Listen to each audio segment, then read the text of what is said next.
What is going on, all you wonderful A-plusers out there? It is I, Stuart, here once again to give you guys another review for Legends of Tomorrow Season 6, Episode number 4, and I gotta tell you guys, the amount of times I have re-recorded this review is comical at this point.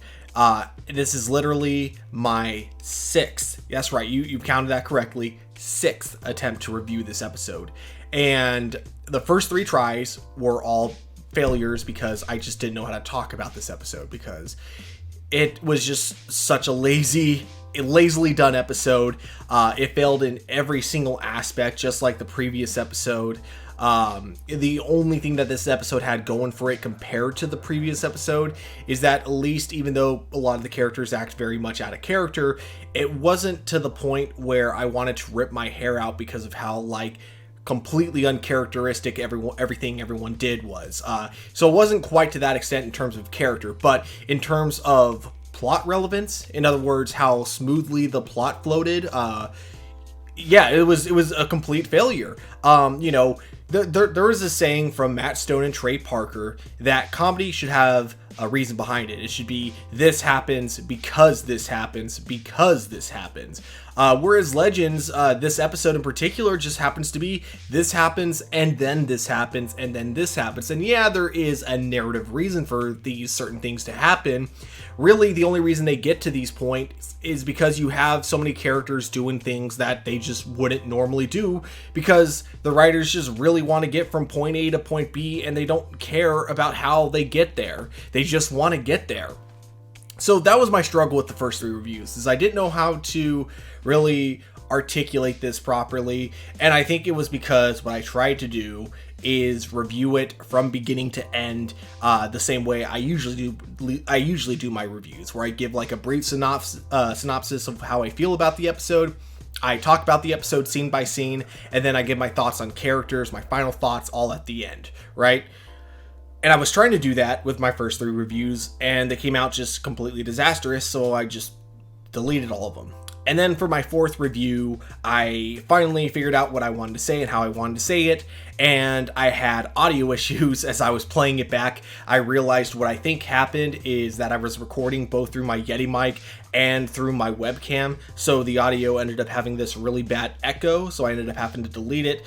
Then my 5th attempt, I actually forgot the name of one of the characters in the episode. Not like the main character Legends, I mean the historical figure, Che Guevara. I actually had forgotten his name, so I meant to pause the review, Google his name, but then I ended up stopping the recording, and I normally would have just picked up where I left off, but that would have required me listening to the whole recording that I already had, and I had way too many thoughts just mixed up at the time, so I'm just like, screw it, I'll just do one more final attempt at this review. So here I am, attempt number 6 at reviewing this episode.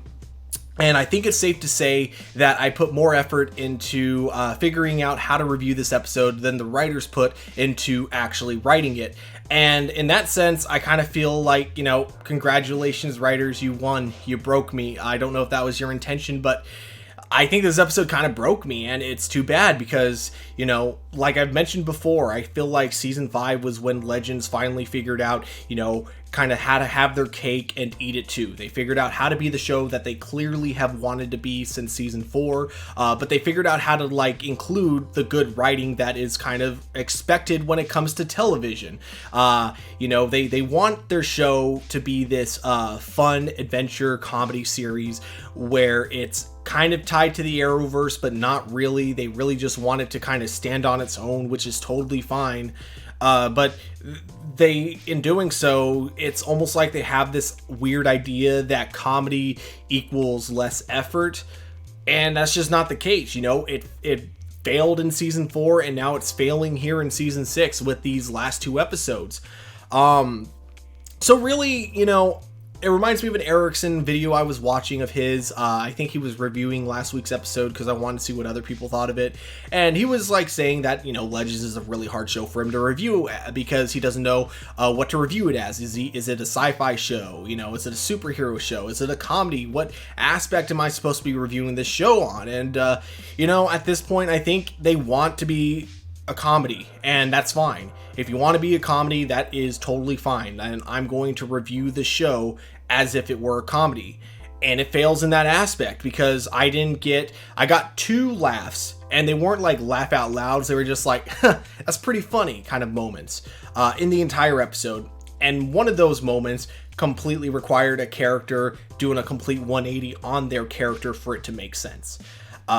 So I guess I'll give like a brief plot synopsis. I'm not going to be using the images on the side like I normally do, just because I really just don't care. But basically, this episode takes place during the Cuban Missile Crisis, and we know this because they show us that right from the very beginning.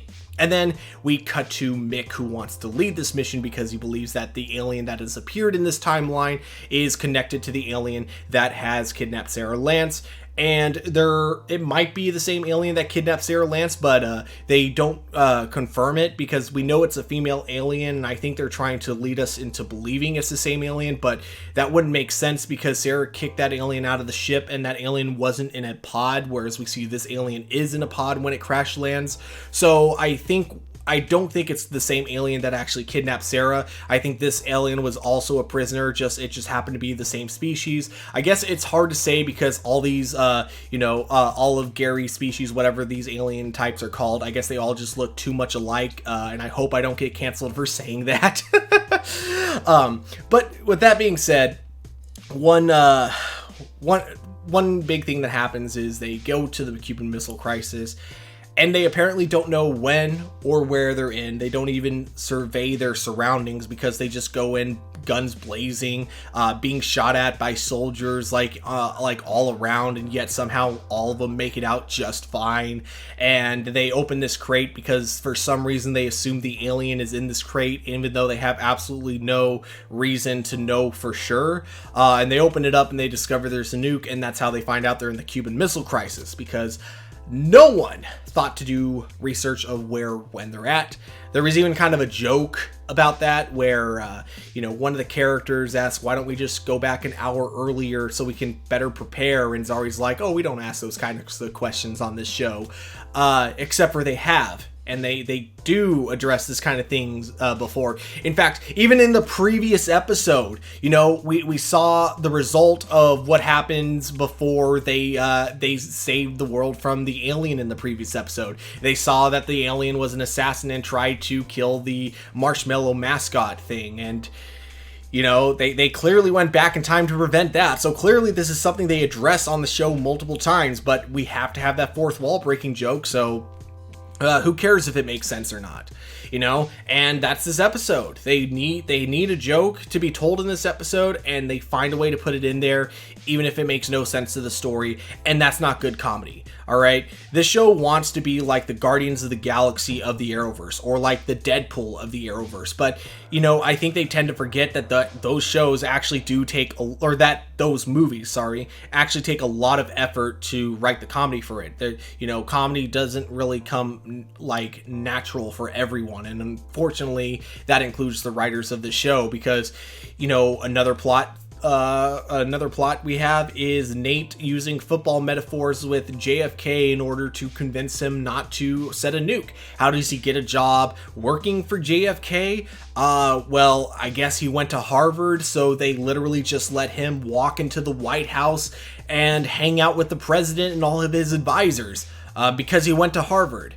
Maybe you could say that off screen he applied for the job, and what was like a couple months for them doing background checks was like a couple minutes for Nate fabricating a fake background check or something like that.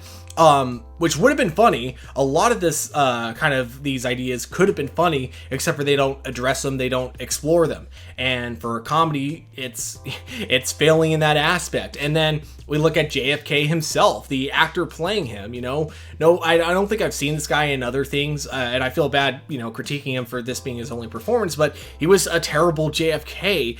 And I don't blame the actor per se. I feel like I blame the direction of this episode. They didn't want to go with kind of a good JFK impersonator. They went with someone who doesn't even resemble JFK. So it's not even like they were going with looks, and they weren't really going with like who could play him like seriously, because he wasn't necessarily playing the role straight, but he also wasn't as over the top as I feel like a JFK character should be. JFK is one of those presidents, to my opinion, that's so fun to impersonate. It's so fun to see an actor impersonating that president. Same with Nixon, those two are just really fun to impersonate, and it's weird that the writers of the show didn't see that opportunity before them. They instead just, cast some random person, and he doesn't give like a standout or like a good or bad performance. It's just very bland. Castro, on the other hand, because yes, we get Castro, we have this whole gag where Bayrod gets confused with Che Guevara, and he instead of denying it, he decides to continue on, but pretending to be his cousin, because obviously Castro would probably recognize that it's not actually him. And we get one of the only funny gags in the episode. In fact, I'd actually say, you know what? I'll take it from gags to scenes, because I think anything with Bayrod and Castro was actually pretty well done. That was probably the major highlight of the episode for me, is the two just hanging out, and you get Castro not realizing that Bayrod's gummies are actually edible, so he takes a few. I actually don't even know if edibles were a thing back then. Probably not, I'm assuming. Definitely correct me if I'm wrong there, but he takes some edibles, so the two of them are just completely stoned together, and it's probably the one thing in the episode I enjoyed. But then, we cut back to Nate, who's with the president, and there's kind of this back and forth between Castro and the president, JFK, of them trying to decide whether or not they want to launch a nuke. What kind of happened with the nuke that the Legends found earlier is that I guess they returned it, but rather than the Cubans reporting it returned to the Soviets, they decided to keep it for themselves and launch that nuke to America themselves, because they want to feel empowered, even though that's probably the single dumbest move they could have possibly made, because clearly that would lead to the Soviets nuking them, but whatever. People in this Cold War weren't actually smart, so you know what? I'm willing to let that kind of thing go. Regardless, though, we cut to Nate with the president, and we get just more really bad football metaphors, and followed by literally the president and all of his advisors wrestling in a weird... They start in football stances for some fucking reason. I mean, I get it. They all played football in college, but they all go into football stances, and we have the president wrestling a bunch of generals who want to launch a nuke back at the Soviets, and thus starting World War III. But like, the president doesn't, even though they know there's a nuke coming towards them, his mentality is that he doesn't want to take the world with them. And it's a good message, I guess. Even if it is just like kind of just out of nowhere, for the episode, but it leads to them wrestling, and I mean, it would be funny, but every shot that you see of like the president and his advisors and the other, people working for the general, like wrestling around, none of the shots like match each other, so it's just one shot, then another shot, and it kind of goes back to the whole like something happens and then something happens, rather than it being something happens because something else happens. We then do get Ava and Mick tracking down the alien as the alien escapes from surgery, but eventually Ava feels like the only way to end this thing would be to kill the alien, thus killing their only like clue as to where to find Sarah, which Mick doesn't like. And there's supposed to be this moment of Sarah just kind of being like, yeah, you've always been useless, Mick. You've always just been, good for one thing, and that's killing. Stop trying to be smart. And then she, feels bad. And then Mick finds the alien, and rather than killing it, convinces the alien to go with him to go find Sara Lance. And somehow he and the alien extract all the plutonium from the nuke that the Cubans had before they launched it at America. I have no idea how that works, how you get rid of plutonium that's already been into a nuke. Plus, this nuke launches to the United States and doesn't blow up at all, which, again, regardless of whether or not there's plutonium in it, wouldn't there still be fuel? Shouldn't there have been an explosion of some sort when it landed? You know, as far as I know, there's a lot of aspects to a nuke that causes the explosion, not just the plutonium itself. But I guess maybe they made a bunch of modifications to it or something, and the fuel just burnt out before landing, so there couldn't be an explosion. I don't know. They wanted that gag where someone gets a heavy object squishing them, and they wanted it to look funny, so they didn't really think of, hey, how can we have this gag make sense? We just want this gag, and we don't care if it works for the story. And that's this episode in a nutshell. You know, it's frustrating because I saw the full potential of the series last season, and it kind of feels like, you know, the writers did a good job and they patted themselves on the back, and now they're just kind of like, okay, now that people get what kind of show we are, let's go back to season 4 writing, you know, and let's not worry about putting as much effort into the writing anymore. And that's just too bad, you know, because I want to like the show, which I think I have made it very clear in my previous reviews. You know, they have great characters on the show, and I think that's kind of the one thing that keeps me going with it, is that even when the show gets bad, I can kind of enjoy the characters. But, you know, even this current episode and the previous episode have kind of shown me that maybe I can't even rely on the characters anymore to keep the show going for me, because now the characters just act however they want the characters to act for the episode. Bayrod, for example, even though I did praise the scene with Castro, leading up to that, there was just like, while Bayrod has always been, you know, the stoner of the team, he's never been like a full-on balls-to-the-wall pothead like they play him out to be in this episode. He's just, that's literally his character in the episode, is that he's a pothead, which has always been an aspect to his character, but it's never been his entire character. So, like, now even the characters in the show are nowhere near as likable as they used to be. I did a whole rant about Mick and Constantine in the previous episode, and now I have this whole rant that I'm doing about Ava in this episode, because, you know, Ava is just the entire time bitching at Mick for doing a bad job, even though he's the only one trying. And it's also the fact that whether or not Mick is leading the mission, you're still the captain of the team, which means that you should still be doing some of the research yourself. It's kind of your own fault for not like looking into when and where you are, and not, you know, thinking, hey, maybe we should show up a little bit earlier to extract this alien before anyone else finds it. I don't even know. I had notes, but I threw them away because this was just not an easy episode for me to review, guys. So I'm sorry. I'm just all over the place, and this is a very disorganized review. But I think I've said all I needed to say about this. I really hope it gets better next week, because I don't want to keep ranting about the show in a negative way. I want to be enjoying the show. I want to enjoy the show's stupidity. I don't want the stupidity to bring it down. And, you know, Season 5, again, they figured it out. They finally had that good balance. They knew not to take themselves seriously, but, you know, they didn't use that as an excuse to have lazy writing. Nowadays, or now for this season, you know, especially with, you know, this episode and the previous, it feels like they're just using the we don't take ourselves seriously thing as an excuse, you know, as an excuse to not have to try.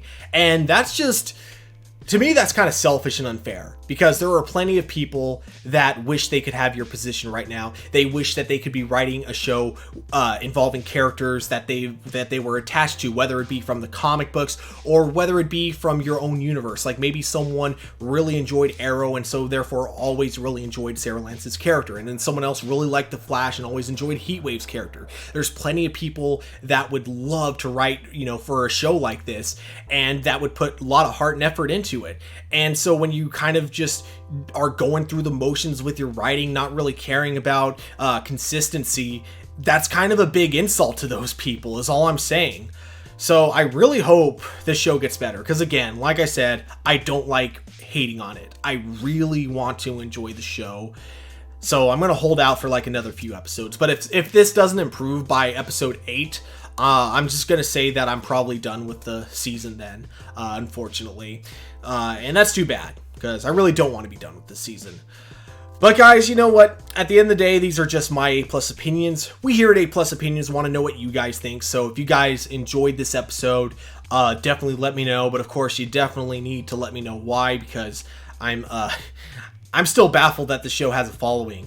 Really, I mean, yeah, I guess that might be extreme because it's only been 2 episodes out of the entire season. I mean, we had episodes 1, which I thought was episode 1 of the season, was good, and then episode 2 was just meh.